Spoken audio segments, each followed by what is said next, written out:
Hi, Jenny here, and as you can tell by the title, I'm starting my Greek mythology era. I know that's so basic to start from Greek mythology. Let me be basic, okay?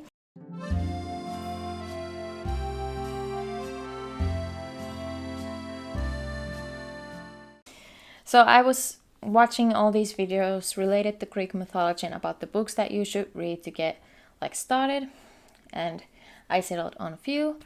And in this video I will go through 3 books, 2 of which I got through the recommendations of others and then one that I already had. And if you like videos about books, pop culture overall, and reading vlogs, I would highly recommend you subscribe to my channel. Okay, let's get into the video. So I want to start by talking about Stephen Fry's Mythos because the several videos that I watched on the topic recommended this one. And surprisingly, in one video, the person said that this was written for children, and we'll get into that later, but that's kind of what I was expecting. So my thoughts on this book, I really liked Fry's way of storytelling. I was kind of expecting a dry non-fiction, but then again, nothing in Greek mythology is dry. But it was very entertaining. I liked the mix of kind of stories being presented as facts, dialogue between different gods and goddesses, and the jokes written by Fry. I feel like because this was not written in a serious manner, that's why the person who said that it's written for children thought that way. But I personally didn't feel that way. I just loved the playing with the line of non-fiction and fiction, because obviously everything here is fiction, but it's being told as if it was real, and I really love that. It was incredibly clear for a newbie, and reading these types of books can be really jarring for me, but I thought this was wholly entertaining. I liked the way Fry would connect the stories from these books to the modern day. For example, the story of Arachne is the reason we have spiders nowadays, which I think is so fun. Or with the story of Echo, he would write, and you can still hear her echo returning your last words. I thought that was really fun way of playing with reality. And yes, there is quite graphic descriptions. I mean, I was expecting it coming to Greek mythology that there would be graphic and gross, disgusting and heavy stories told, but still. I like the photos that are in this book. Let me find something. I thought it was really fun to have these photos included into the reading experience. I also love how everyone's LGBT, basically, and there's no issue with it. Let me read. He had become so used to girls and boys, men and women, fauns and satyrs, nymphs and dryads, oreads and centaurs, and all manners of beings sentient and non-sentient, shrieking and sighing and fainting away in his presence, that he thought the whole business of love was absurd. So basically this was from the perspective of Narcissus, and I just love that description. Some of my favorite stories were Dionysos, how Dionysos came to be and all of that.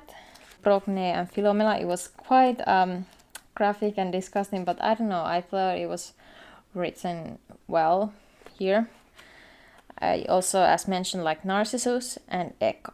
So yeah, overall I thought this was very entertaining.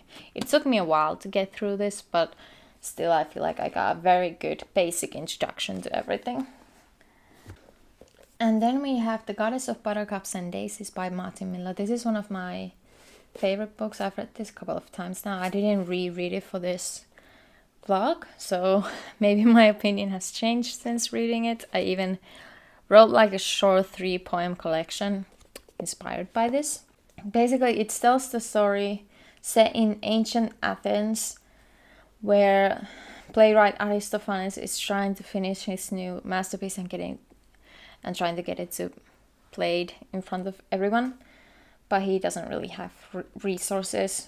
This plays with the reality of ancient Greece and how mythology played into that reality. It's interesting to have these kind of goddesses and amazons and nymphs and everyone just there for the daily life, even though they're not real, And I just thought it was really funny and interesting. But because I have not read it in a while, I don't know if I can recommend it, but I just thought I would mention it here since it's on theme.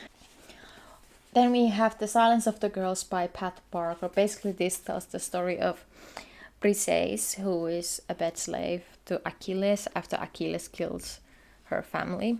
So that's heavy, that's horrible.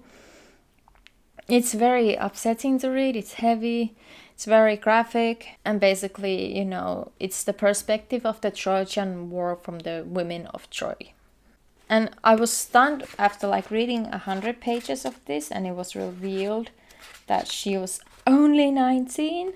Like, oh my god, she's a child, she's a baby, and she's a bed slave. That's horrible. I feel like having this connection between Queen Helen, who was like a Greek queen, and Briseis, who was the Trojan queen, I think that was a really interesting thing to have, aspect to have, and like shows how women have to be a part of a war that they do not want to be a part of. And I think the title of the book definitely represents the story very well, because it is heavy and heartbreaking how these strong Trojan women, like they are independent, they are stubborn, and they are smart and hardworking, but because they are enslaved, they cannot show that to anyone but to each other. While it was really heavy to read, I thought it was a valuable story to tell. And I know the Trojan War is like part of the Greek mythology, and it didn't really like happen the way it's like depicted here or in other stories. But it still felt like a real war in a way.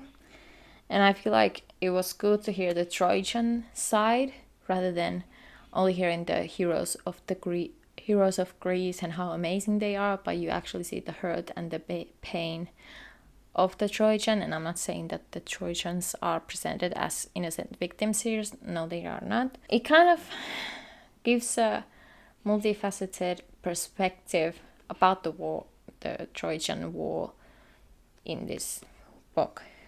Even if it's just a mythological story here. I don't know if I want to read the Song of Achilles after reading all of the horrible things he did here. I'm just kind of done with Achilles at this point, but everyone praises it so much, so let me know if I should read it.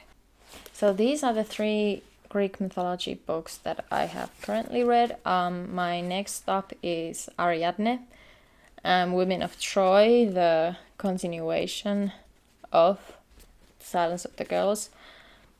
And I'm interested in Kirke kind of, and I'm not sure about the Song of Achilles. So that's where I'm with this. Thank you so much for watching. Let me know your favorite mythology stories. It doesn't have to be just Greek mythology. I just realized I'm wearing glasses throughout this video. Well, I hope the glare isn't too much. I also have books about Irish mythology and Norse mythology, and I want to get to those as well. But yeah, let me know your favorite mythology reinterpretations. Subscribe for more videos about books and pop culture overall. Check out my social media, Instagram at jenskosmos, and poetry Instagram, poetryofjk. Thank you so much for watching this video.